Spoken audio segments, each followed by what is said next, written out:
Greetings, folks. Daniel Wickwire here again, and welcome back to Kaiju Movie Review. I am, of course, joined by my ever-loyal co-host, Mr. Zach. Drink it in, man.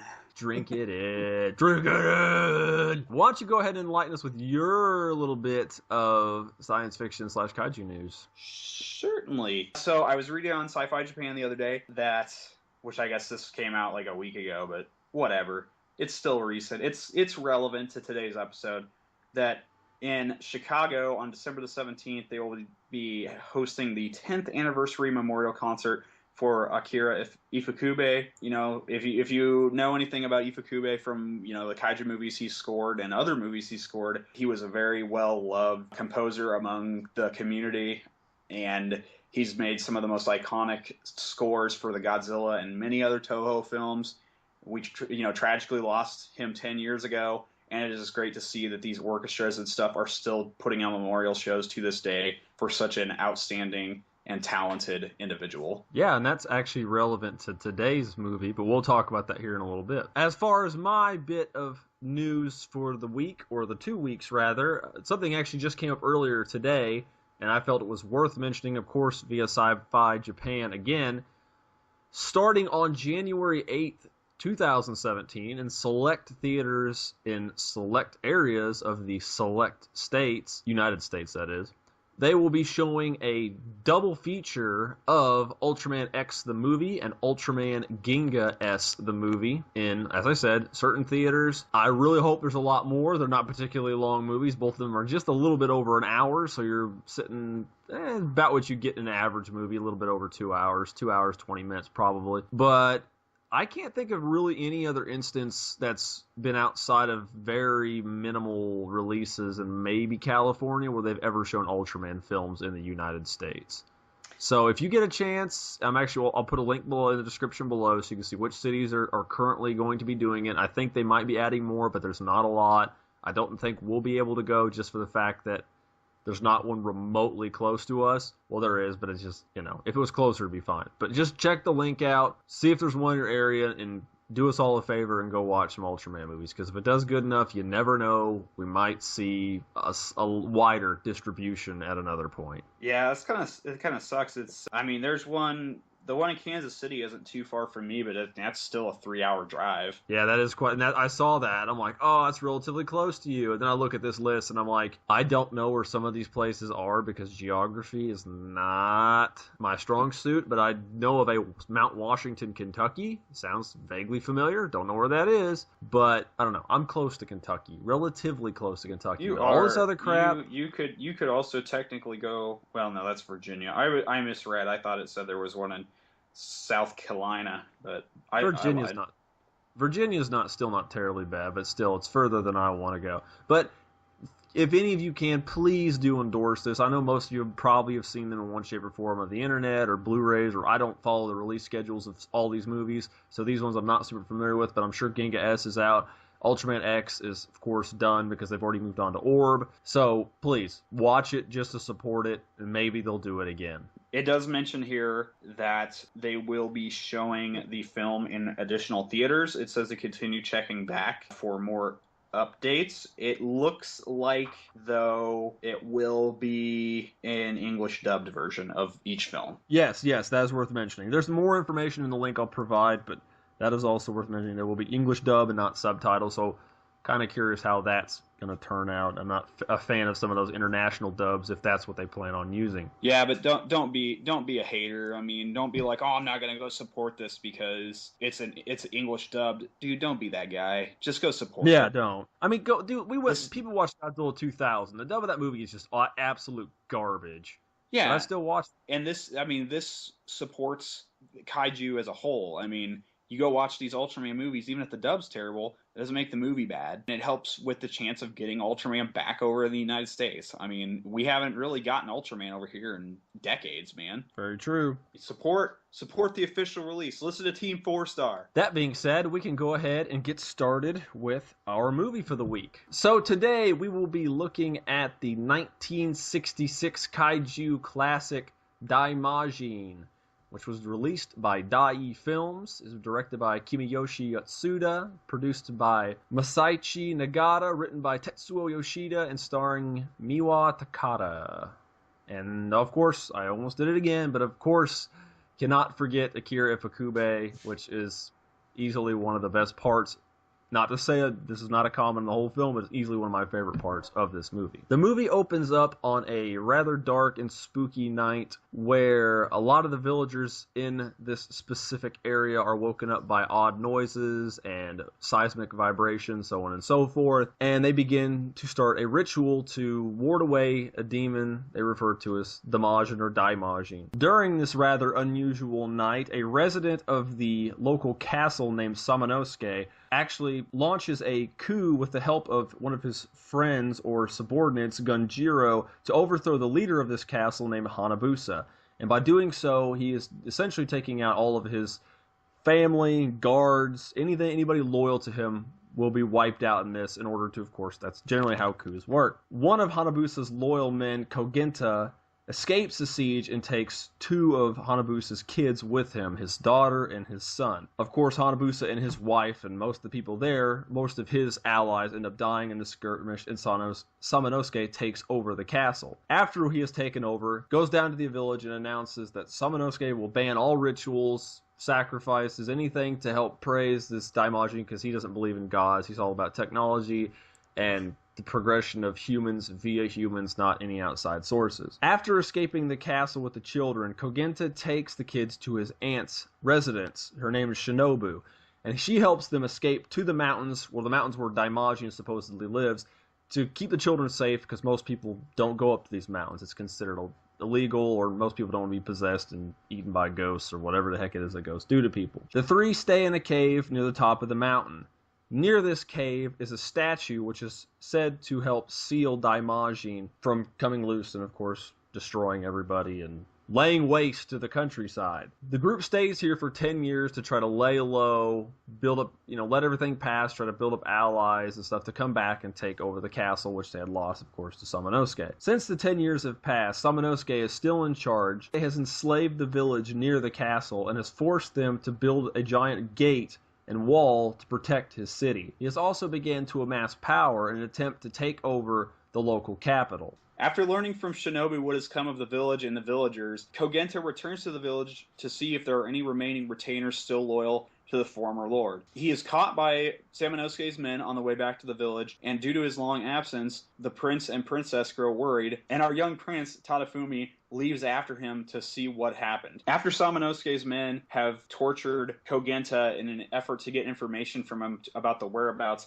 of Tadafumi and his sister Kozasa, he's hung up outside of the village as a trap to lure in the two children so that Samanosuke can capture all three of them and wipe out the remaining family and loyal retainers of the former lord. Tadafumi attempts to sneak into the castle to rescue Kogenta, but is captured by Samanosuke's men and is imprisoned alongside of him. Word gets back to Shinobu and Kozasa of what has happened, and Shinobu attempts to talk to Samanosuke and warns him that his actions have angered the god of the mountain and the spirit of the Daimajin. Her words about the god anger the tyrant, and he quickly becomes enraged and strikes the old woman down, claiming that if her gods really protected her, that they wouldn't have let it happen to her.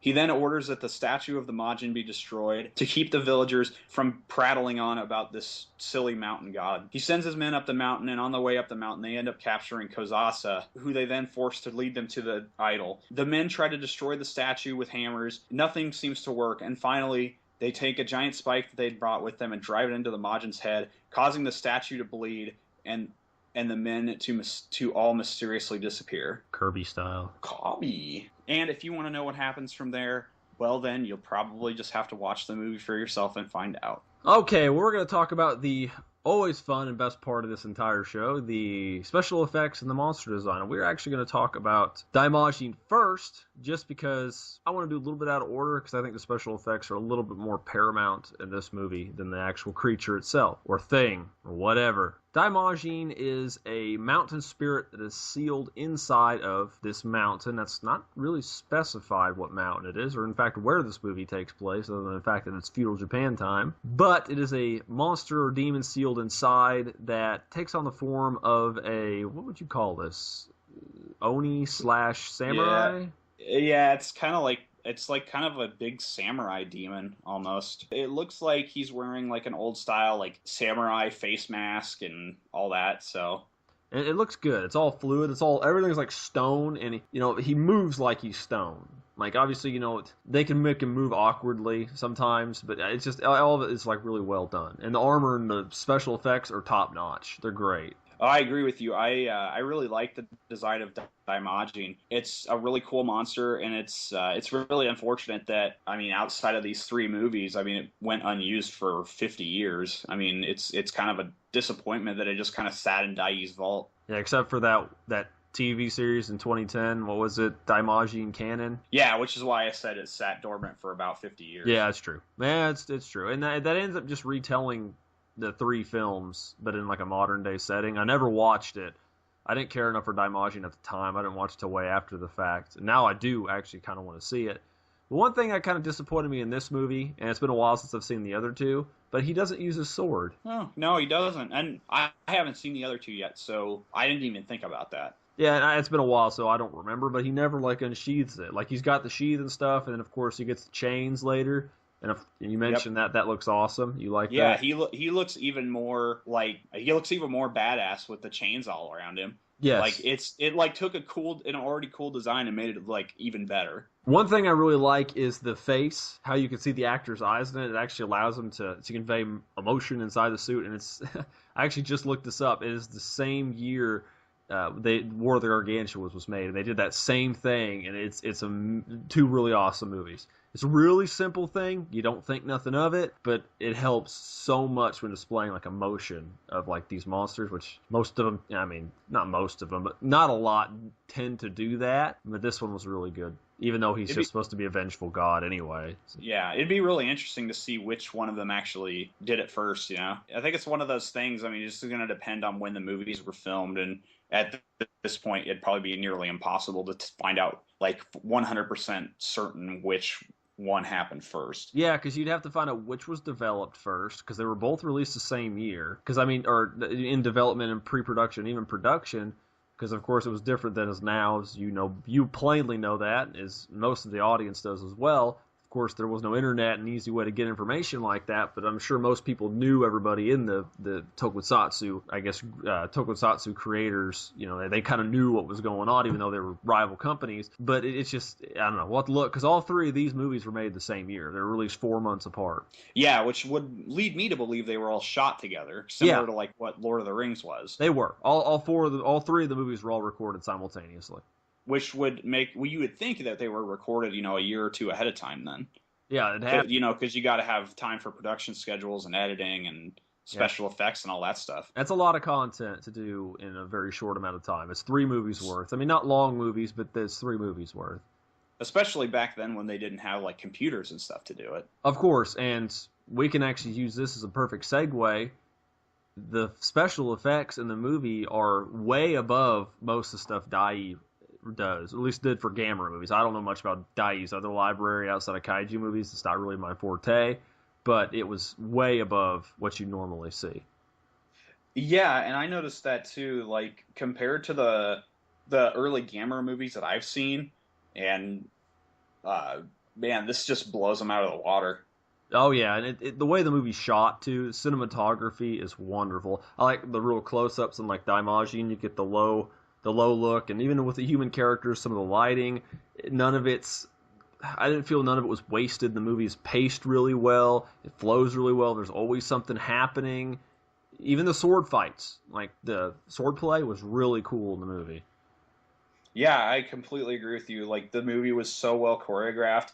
They made great use of scale when having the human actors next to the Daimajin suit. I'm not sure exactly the camera trick they would have done to do that, but it was a really cool effect to see a movie this old have that kind of sense of scale when you had the two, like a character standing near Daimajin. Yes, and I guess my only complaints about the special effects, and these are just minor foibles, is there's a few scenes when they have the Daimajin hands, like when they reach in to grab people. There's one scene that's cool where they're like, it's like smushing a dude against a wall, which I thought looked really awesome. But sometimes when you see the hands, they just don't look the best. But most of the times you see it are good. And sometimes the size comparison, like you said, I feel there's a slight inconsistency at times. Like it'll vary in size from about 12 to 15 feet tall. The actual Daimajin will. It just seems like when you see some of the characters next to them, the size isn't always constant, if you know what I mean.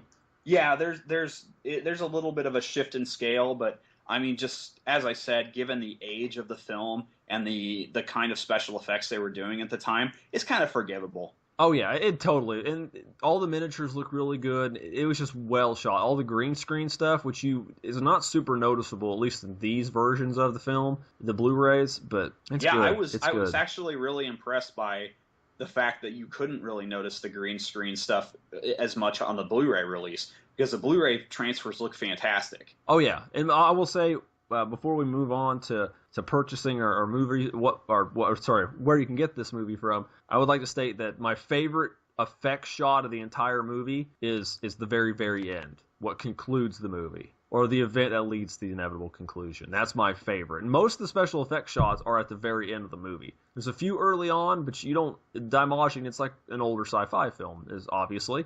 You don't see him until the end of the show. Mm-hmm.